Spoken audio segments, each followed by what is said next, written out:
The dinner that ended my marriage. A regret I can't undo.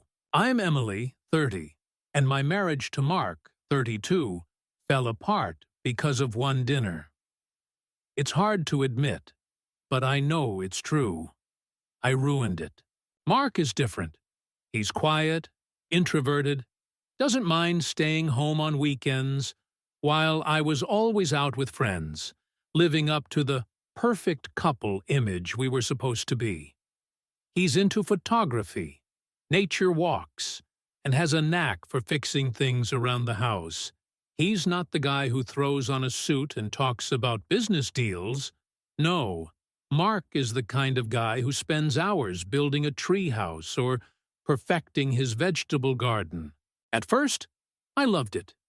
It was refreshing, something I hadn't seen before. But over time, the charm wore off. I grew frustrated. Why wasn't he more like the husbands I saw on TV? The ones who could take control, who could make big decisions, who didn't shy away from social gatherings.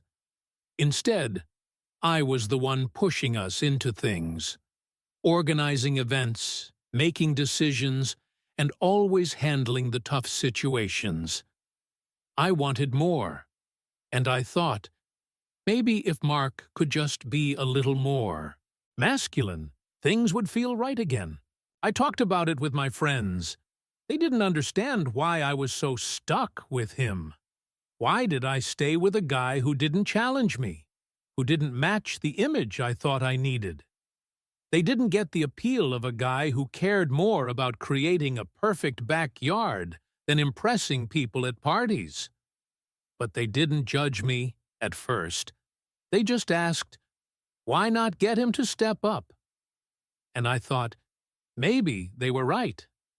Maybe I was too easy on him. One night, after a couple of drinks, I made a comment about how Mark would spend his evenings cooking or working on his latest photography project. My friends laughed. One of them said, "What's he? Your personal assistant?" And it didn't stop there. The teasing escalated. It became a joke among us that Mark was too soft, not a real man's man.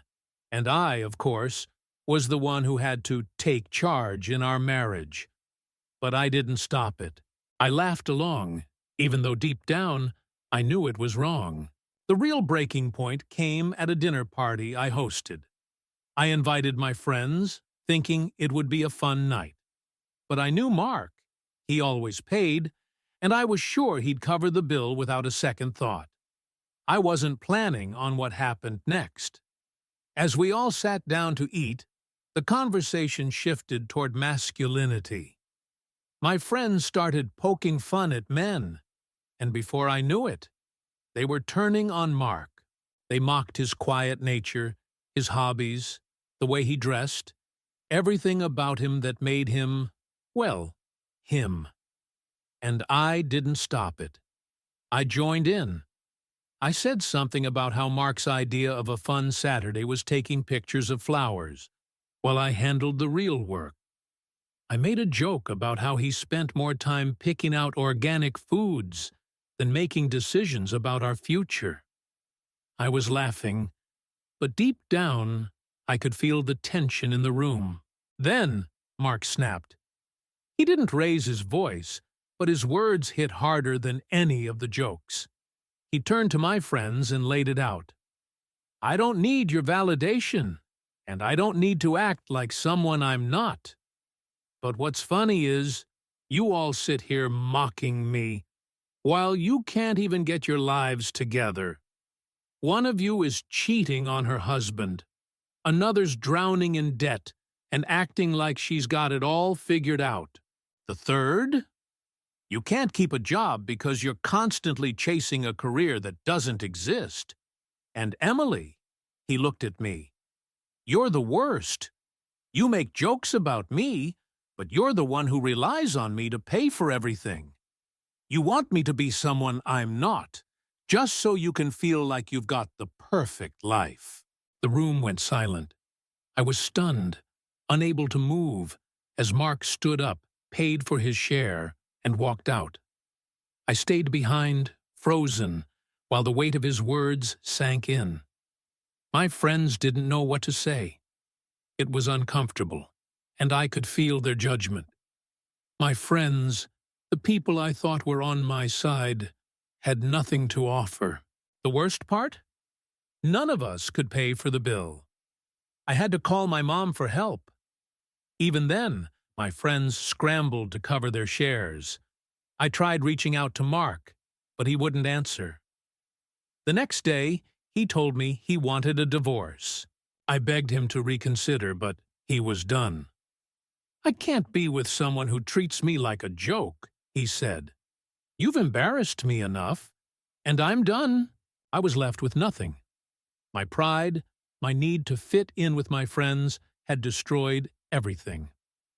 My parents took me in at first, but I became too much to handle. They kicked me out. I ended up with no job, no home, and nowhere to turn. The friends who had egged me on? Gone. I couldn't blame them. I had allowed them to influence me. Looking back, I realize how blind I was. I had a man who loved me, who took care of me in ways I never appreciated. I wanted him to change, to fit into a mold that wasn't him, and in the process, I lost everything. My marriage, my stability, my self-respect. It's all gone. What do you think? Should we really try to change the people we love to fit our idea of them? Can humor in relationships be a harmless joke, or does it do more harm than good? Share your thoughts below. Let's talk about the fine line between loving someone for who they are and trying to make them into something they're not.